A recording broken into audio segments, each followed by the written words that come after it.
पर चलना मुश्किल हो जाएगा। इस बात को मैं साफ कहना चाह रहा हूं। जिस तरह से उन्होंने आज व्यवहार किया, अरे भारतीय जनता पार्टी की प्रत्याशी महिला उनके भी ऊपर हमला कर रहे हैं। हमने उन लोगों को कहा कि हम यहां खड़े हैं, हम पर करिए, हमसे बात करिए, लेकिन हमसे बात करने की हिम्मत नहीं कर पा रहे। देवभूमि हिमाचल प्रदेश में ऐसी स्थिति को हमने कभी नहीं देखा। हम कई सालों से चुनाव लड़ रहे हैं, चुनाव लड़ा रहे हैं, और इसका खामियाजा भुगतना पड़ेगा। मैं साफ कहना चाह रहा हूं, आने वाले समय में कांग्रेस के नेताओं को, कांग्रेस के पार्टी को बौखला के हार रहे हैं। हिमाचल में 4 सीटों पर सफाई हो रही है इनकी, और जो 6 उपचुनाव हो रहे हैं, 6 उपचुनाव में भी कांग्रेस पार्टी हार रही है। मैं ये कह रहा हूं, सरकार तो चले गई है, सरकार नाम की कोई चीज है ही नहीं हिमाचल प्रदेश में। जब राज्यसभा की 1 सीट का चुनाव था और उस चुनाव में कांग्रेस पार्टी बहुमत होने के बावजूद हार गई। भारतीय जनता पार्टी तो बहुत कम संख्या में थी, लेकिन हम चुनाव जीत गए। नैतिकता तो ये बोलती है उनको त्याग पत्र देना चाहिए था, लेकिन कुर्सी पकड़ करके बैठे, चिपक करके बैठे हैं। इसलिए भाई और बहनों, मैं आप सबके बीच में सिर्फ इतना ही कहना चाह रहा हूं, ये लोकसभा का चुनाव तो भारतीय जनता पार्टी जीत ही रही है। नरेंद्र मोदी जी के नेतृत्व में देश में सरकार तीसरी बार बनेगी, लेकिन अब की बार ये भी हालात दिख रहे हैं कि आपका वोट 1 होगा, लेकिन सरकारें 2 बनने जा रही है। आमतौर पर हिमाचल प्रदेश में 5 साल तक इंतजार करना पड़ता है। अगर विपक्ष में बैठे तो सत्ता में आने के लिए 5 साल का इंतजार करना पड़ता है। और मुझे तो लगता है राणा जी, अब की बार जो है ये इंतजार लंबा नहीं, ये 16 महीने में ही पूरा हो जाएगा। 16 महीने में सरकार बनेगी। लेकिन मुझे आप सबका सहयोग चाहिए, आप सबका समर्थन चाहिए, आप सबका आशीर्वाद के बिना संभव नहीं। हम चाहते हैं कि जोगिंद्रनगर विधानसभा क्षेत्र से जीत हो, तो कितनी जीत हो तय किया क्या कि नहीं किया? कितना? हाँ बोलो, कितना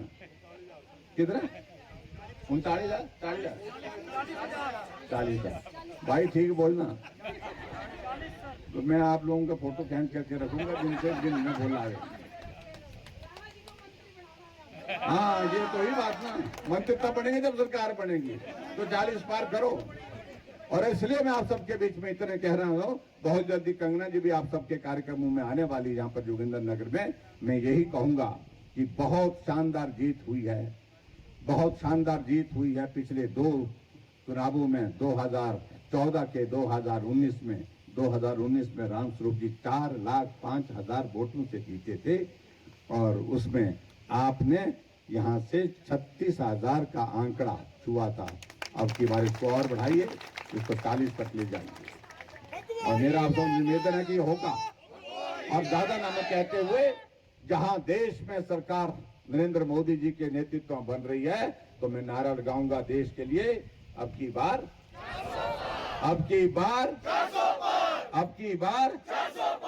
और हिमाचल प्रदेश में अब की बार 4 सीटें, अब की बार।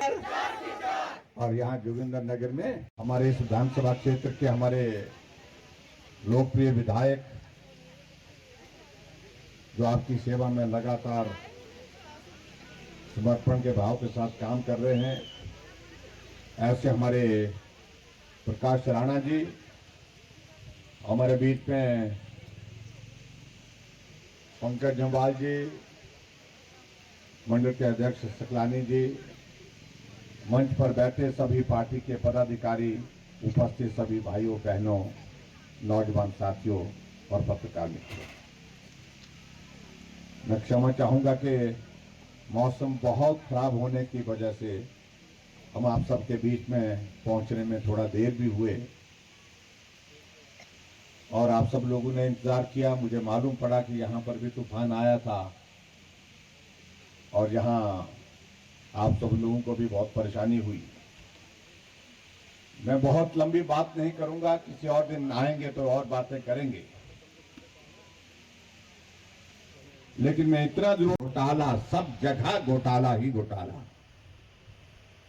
और एक सरकार आप सबके सामने देश के प्रधानमंत्री नरेंद्र मोदी जी के नेतृत्व में चल रही है। 2014 से 10 वर्ष का कार्यकाल पूरा हो गया, और 10 वर्ष का कार्यकाल पूरा होने के बाद एक आदमी उंगली उठा करके नहीं कह सकता हमारे देश के प्रधानमंत्री नरेंद्र मोदी जी को कि आपके ऊपर यह आरोप है। इसे कहते हैं सरकार, इसे कहते हैं ईमानदारी से सरकार चलाने का। भाई और बहनों, मैं देख रहा हूं जिस प्रकार से आदरणीय प्रधानमंत्री नरेंद्र मोदी जी ने काम किया, चारों तरफ पूरे देश भर में एक माहौल खड़ा हुआ है। अब तो कांग्रेस के लोग हमको बोलने लगे कि यार बचा क्या, राम मंदिर का काम पूरा हो गया, प्राण प्रतिष्ठा का कार्यक्रम भी आप लोगों ने देखा और भूमि पूजन का कार्यक्रम भी आप लोगों ने देखा। धारा 370 समाप्त हो गई, यूसीसी लागू हो गया पूरे देश में, महिलाओं का 33% आरक्षण का बिल पारित हो गया लोकसभा में, राज्यसभा में। और आने वाले समय में देश में वन नेशन वन इलेक्शन का एक जो बहुत बड़ा काम होने वाला है, उसको भी देश के प्रधानमंत्री नरेंद्र मोदी जी ने कहा हम पूरा करेंगे। 80 करोड़ गरीब लोगों को मुफ्त राशन का प्रावधान किया, 25 करोड़ से ज्यादा गरीब लोगों। अब की बार आप सबसे मेरा विनम्र निवेदन है कि जिस तरह से कंगना रनावत जी के नॉमिनेशन में आपने बढ़ चढ़ करके हिस्सा लिया, आप सबको मैं निमंत्रण देने मंत्री मंडी में आ रहे हैं और यहां से जोगिंदर नगर से बड़ी संख्या में, क्या अंकड़ा दिया आपको, ज्यादा करो, तो बड़ी संख्या में आप लोगों ने पहुंचना है और मंडी के मंडी के हमारे पड्डल के मैदान में 24 तारीख को। और यही मैं आप सबसे निवेदन करते हुए अपनी बात को पूरा करता हूं, कंगना जी का चुनाव चिन्ह कमल का फूल पहले नंबर पर है और भारतीय जनता पार्टी रहेगी भी पहले नंबर पर, न आगे न पीछे न दाएं न बाएं, पहला नंबर भाजपा का है और उनको आपने दबा करके अपना आशीर्वाद देना है। संभव नहीं है लेकिन ईश्वर ताकत दे सभी को उस क्षतिपूर्ति के लिए। भाई और बहनों, ये लोकसभा का चुनाव है और लोकसभा के चुनाव का मतलब है हमने देश की सरकार बनानी है। देश की सरकार का मतलब है हमको देश का प्रधानमंत्री बनाना है। और जब देश के प्रधानमंत्री बनाने की बात और सरकार बनाने की बात आती है तो पूरे देश में अब की बार एक ही नारा लगा हुआ है, एक कोने से दूसरे कोने तक, और वो नारा ये है कि चुनाव होना बाकी है, वोट अभी पड़ने बाकी है, लेकिन देश ने पहले ही तय कर दिया है कि आएंगे तो मोदी ही। ये सबसे बड़ी बात।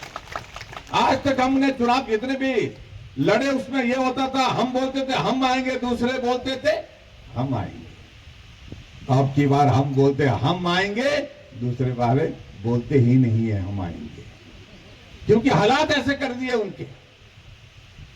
पूरे देश भर में ये हालात बन गए कि आज कांग्रेस पार्टी जो कभी 400 से ज्यादा सीटों के साथ शासन करती रही देश में, आज वो पार्टी 40 के लिए तरस रही है और कुछ नेता उनके कह रहे हैं भाई थोड़ा जोर लगाओ, 50 तो हो जाए, 50 भी नहीं हो पाए। और होंगे भी कैसे? आप अंदाजा लगाइए कि पूरे देश भर में जब सत्ता मिली, इनको लंबे समय तक सत्ता मिली, तो काम क्या करते थे? देश के भले का काम नहीं, देश को लूटने का काम होता था। 1,76,000 करोड़ रुपए का घोटाला, 1,76,000 करोड़ रुपए का घोटाला, 30,000 करोड़ रुपए का घोटाला आज किया था।